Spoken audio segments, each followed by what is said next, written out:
বিজয়ের দিনই সুখবর এলো, এবার মা হচ্ছে টেলিপাড়ার এই নায়িকা। বিস্তারিত জানতে ভিডিওটি দেখুন।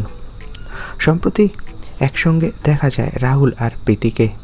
টেলিপাড়ার পরিচিত মুখ রাহুল মজুমদার আর প্রীতি বিশ্বাস। তাদের জীবনে কার্তিক আসার ইঙ্গিত দেন অভিনেতা।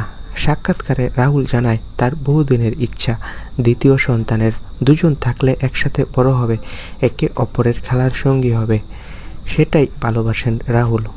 দম্পতিকে জিজ্ঞাসা করা হয় লক্ষ্মী পুজোর পর ঘরে কার্তিক কবে আসবে।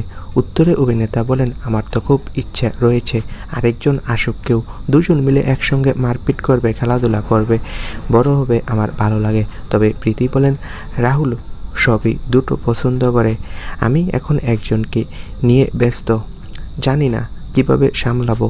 তো বন্ধুরা, এবার রাহুলের কণ্ঠেই সুখবর এলো। রাহুল এবার বাবা হবে আর প্রীতি মা হবে। এই খবরটি জেনে তোমাদের কার কার ভালো লাগছে কমেন্ট করে জানাও, আর আমাদের চ্যানেলটি সাবস্ক্রাইব করে রাখো। ধন্যবাদ বন্ধুরা ভিডিওটি দেখার জন্য।